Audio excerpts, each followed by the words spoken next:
এগুলো হচ্ছে পদ্ম ফুলের বীজ। আপনারা অনলাইনে বিভিন্ন জায়গায় সার্চ করলে এটা পেয়ে যাবেন। এই পদ্ম ফুলের বীজগুলো আমি এটার মধ্যে দিয়ে দিব যেন এখানে পদ্ম গাছ হয়। তো এগুলোকে এই যে এখানে ছেড়ে দিব, এগুলো ডুবে যাবে একটু পরে, সমস্যা নেই।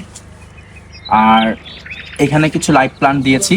আর এটার মধ্যে যে আমি এইগুলো দিয়ে দিব, এটা হচ্ছে এটার কাজটা, এটা নামটা ভুলে গেছি, তবে এটার কাজটা হচ্ছে এটা হচ্ছে যত ধরনের খারাপ ব্যাকটেরিয়াগুলো আছে এগুলো মেরে ফেলবে, আর যে বেনিফিশিয়াল ব্যাকটেরিয়া যেগুলো আমাদের প্রয়োজন সেগুলো এগুলো মানে উৎপাদন করতে পানির মধ্যে হেল্প করবে। তো এগুলো পানির মধ্যে যে দিয়ে দিই, এই এতটুকু ক্লিয়ার জন্য আরও 2টা দিলে 5-6টা দিলে যথেষ্ট।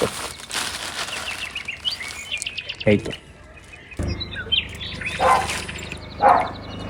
এই যে শাপলা ফুলের পাতা একটাই এনেছি, ছিল না দোকানে, অনেক খুঁজে আমি একটাই পেয়েছি। একটা থেকে হবে, একটু সময় লাগবে, সমস্যা নেই। এর আগে যে শাপলা ফুলের পাতা দিয়েছিলাম সেইটা পর্যন্ত কচ্ছপ খেয়ে ফেলেছিল। তো কচ্ছপকে আমরা এখান থেকে সরিয়ে ফেলেছি। এখানে আমরা শুধু গাপ্পি মাছগুলো পালবো।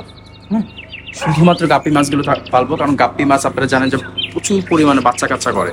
এটার মধ্যে থাকবে, এটার মধ্যে গাপ্পি মাছ ছেড়ে দিব।